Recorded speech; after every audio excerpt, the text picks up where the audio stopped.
Well, howdily doodly there, neighborinos. Hope you're having a flanderific day. Um, so before we go ahead and start this, the realm expired, so I'm just gonna do this like free for all fight thing between like all of these mobs.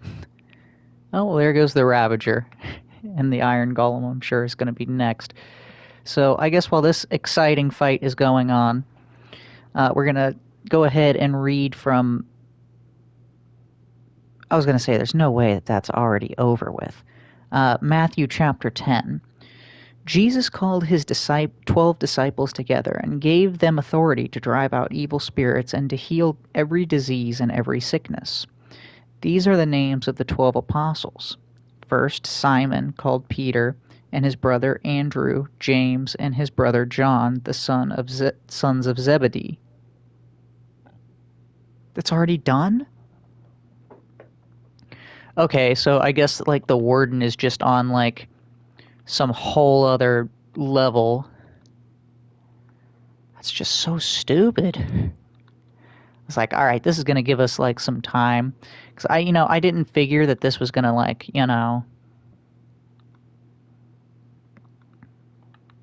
go on forever, but I thought it would have given me enough time to get through the chapter. I don't know. I guess we're gonna do another Zoglin. And here we go. 2 more Withers. And 3 Ravagers. And another Zoglin. Or 2. There we go. Philip and Bartholomew, Thomas and Matthew the tax collector, James son of Alphaeus and Thaddeus, Simon the patriot, and Judas Iscariot, who betrayed Jesus. These 12 men were sent out by Jesus with the following instructions: do not go to any Gentile territory or any Samaritan towns. Really? Interesting. Okay. Instead, you are to go to the lost sheep of the people of Israel. I guess, yeah, that makes sense. Oh, this is awful. I'm so sorry, guys.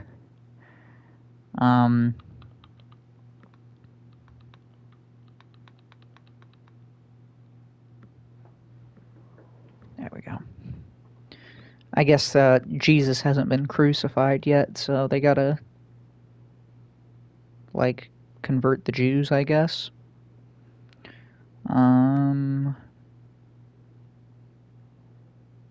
Go and preach, the kingdom of heaven is near. Heal the sick, bring the dead back to life, heal those who suffer from degraded skin diseases, and drive out demons. You have received without paying, so give without being paid. Do not carry any gold, silver, or copper money in your pockets. Do not carry a beggar's bag for the trip, or an extra shirt or clothes, or a walking stick. Workers should be given what they need. When you come to a town or a village, go in and look for someone who is willing to welcome you, and stay with him until you leave that place. When you go into a house, say, "Peace be with you." If the people in that house welcome you, let your greeting of peace remain. But if they do not welcome you, then take back your greeting. And if some home or town will not welcome you or listen to you, then leave that place and shake the dust off your feet.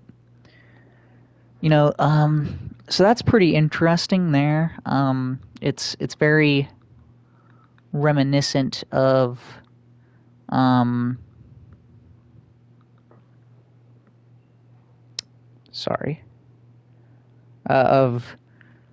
earlier in the chapter when Jesus was talking about like how like everything will be provided for you, and like there's nothing that God wants you to do that he's not gonna like provide everything you need in order to like do it,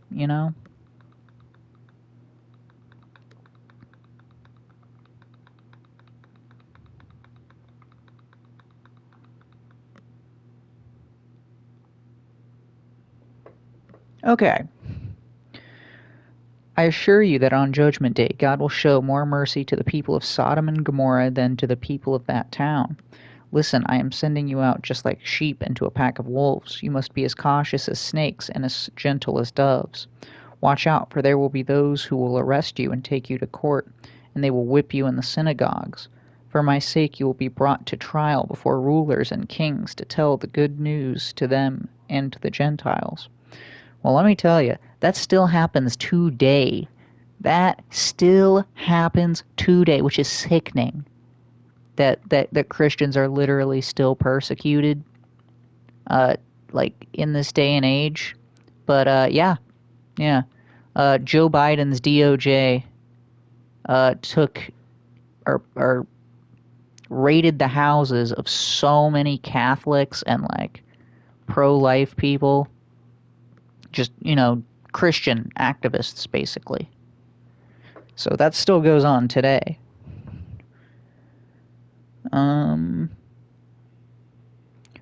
When they bring you to trial, do not worry about what you are going to say or how you will say it. When the time comes, you will be given what you will say. Again, I feel like this echoes back to a previous chapter. For the words you will speak will not be yours. They will come from the Spirit of your Father speaking through you. People will hand over their own brothers to be put to death, and fathers will do the same to their children. Children will turn against their parents and have them put to death. Everyone will hate you because of me, but whoever holds out to the end will be saved. Yeah, that's really it right there. It's just the persistence, and just knowing that at the end of the day, it's going to be all right.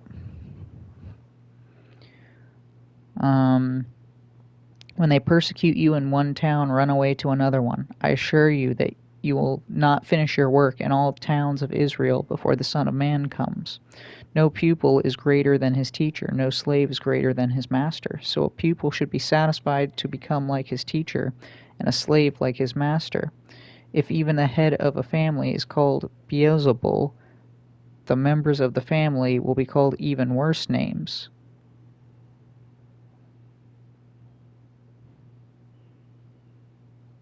Wow, well, that's pretty bad.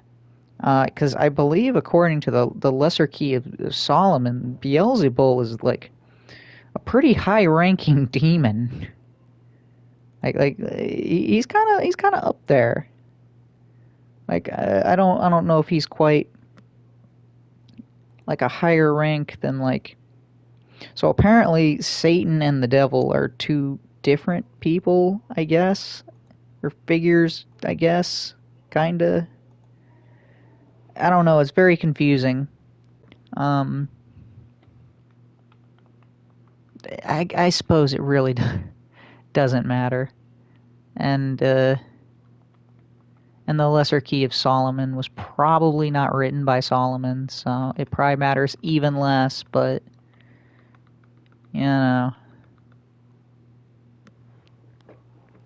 anyway.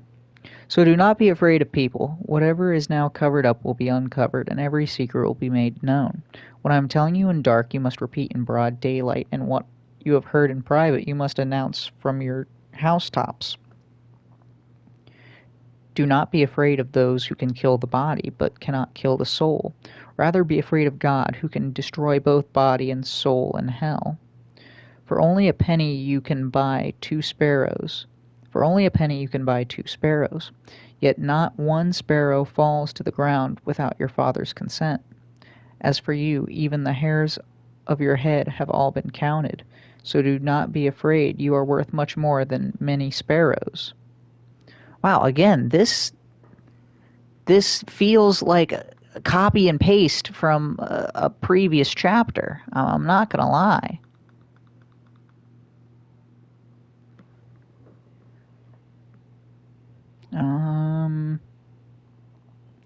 Those who declare publicly that they belong to me, I will do the same for them before my Father in heaven.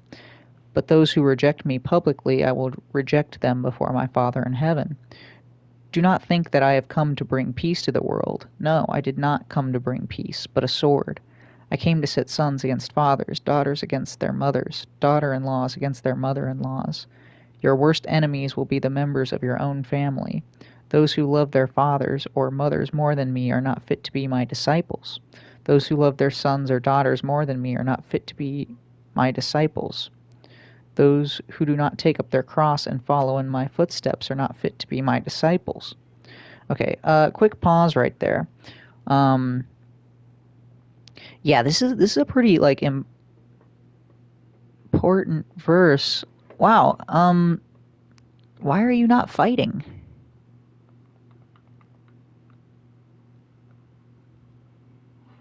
There, that should make things a little more entertaining. Um, yeah, what Jesus is saying here. So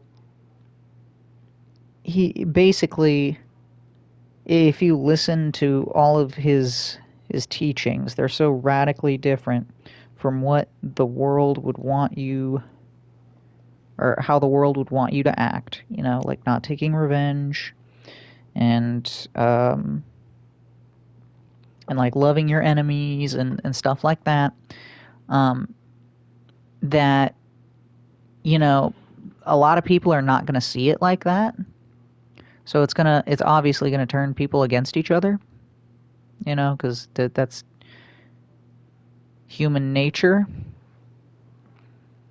But so long as you love Jesus, he's gonna be there for you. Is more or less what it's saying. And that there should be no one ahead of Jesus, which I mean, this is nothing new, nothing we haven't heard before. That was in the Old Testament. Um, and also foreshadowing, take up their cross and follow in my footsteps. Those who try to gain their own life will lose it, but those who lose their life for my sake will gain it.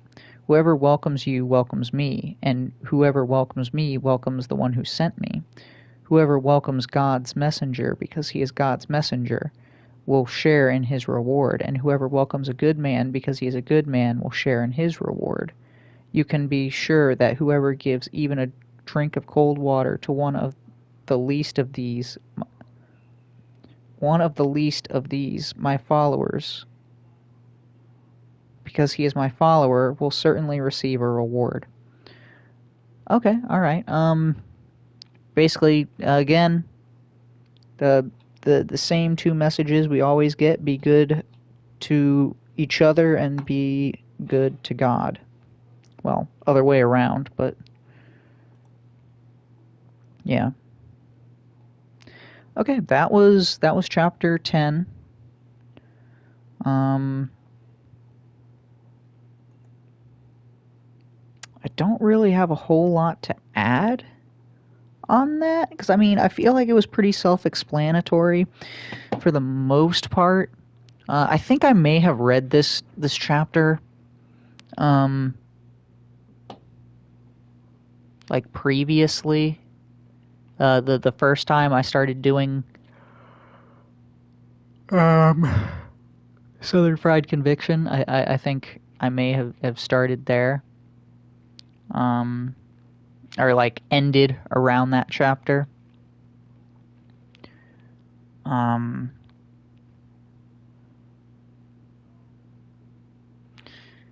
yeah, I don't know. I just don't have a whole lot to say or to add. Because I think that most of it is pretty self-explanatory, and I mean, I guess what's not, I'm not super. Well, we got two of them. Holy shit! I didn't mean to get two of them. I guess I'm not the most well equipped to talk about. I guess I don't know. I'm trying. Um, yeah, I don't know. I wish G was here. He always had a lot of great things to add. Um,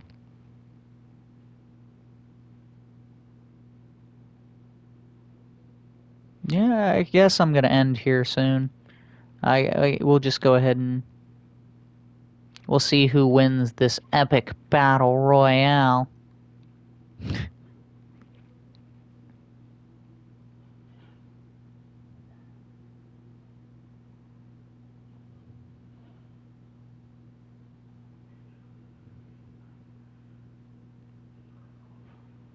I mean, I guess we know who won the epic battle royale, so. Um, I would encourage everyone who watched this to go and say a prayer at this point in time. I don't really feel comfortable doing it. Um, it's just me by myself today. I mean, I guess it is. It's gonna be me by myself for the rest of time. But yeah, I'll say a prayer for y'all tonight. So you should handle it right now, okay? um, 'Cause yeah, you can never quite go wrong. Uh, I don't know. I guess I'm trying to fill up time, if I'm being totally honest. Just trying to make it like a little bit more of a complete episode, I guess. Um, but I'm also not great at this. Why is this guy just not interested in any of the shits that are like right around him?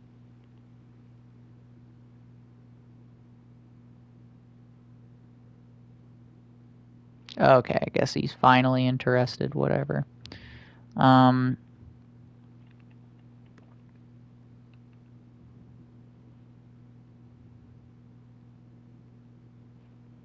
yeah, I don't know. I guess just if you can, try to pray more.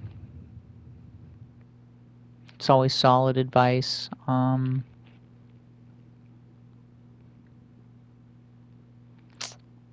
Oh, I guess I should go and check the prayer requests. Let me do that real quick. See if there's anything new in there. I may just go ahead and like read it out so that we can all like. Oh wow, that's immediately what it opened to was prayer requests. Amazing. Well, it just needs to like load. Awful.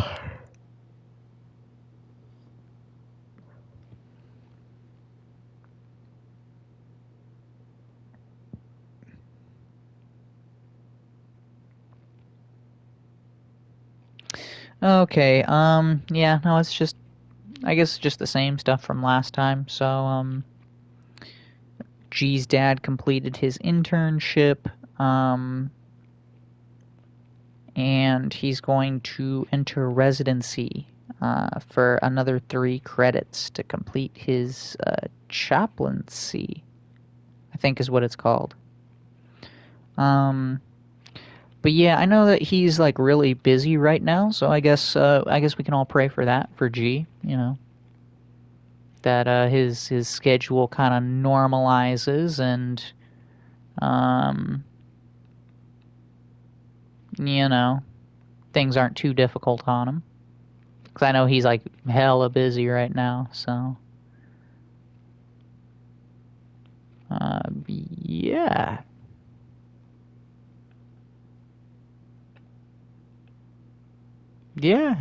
yeah. I don't really have anything else to add here. So um, if anyone watched, thank you for watching. Though I don't think anyone did. Which I mean, I don't know. It's not the greatest thing in the world, but it's not the worst thing either. I mean, I'm not doing this stream here for views or clicks or anything, so. But I don't know. I'd like people to watch it.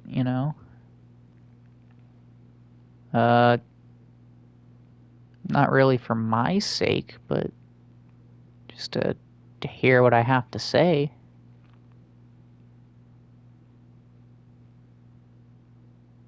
Which is, I guess, what Jesus has to say.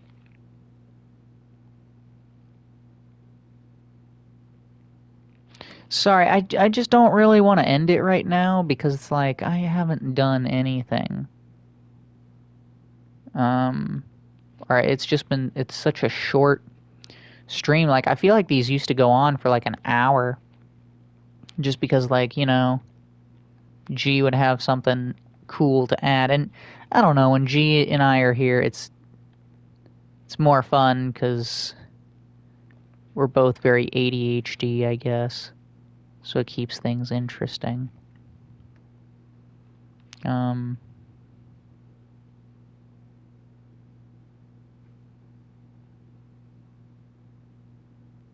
yeah, you know what? I think we're gonna head over to another game real quick. So bye bye.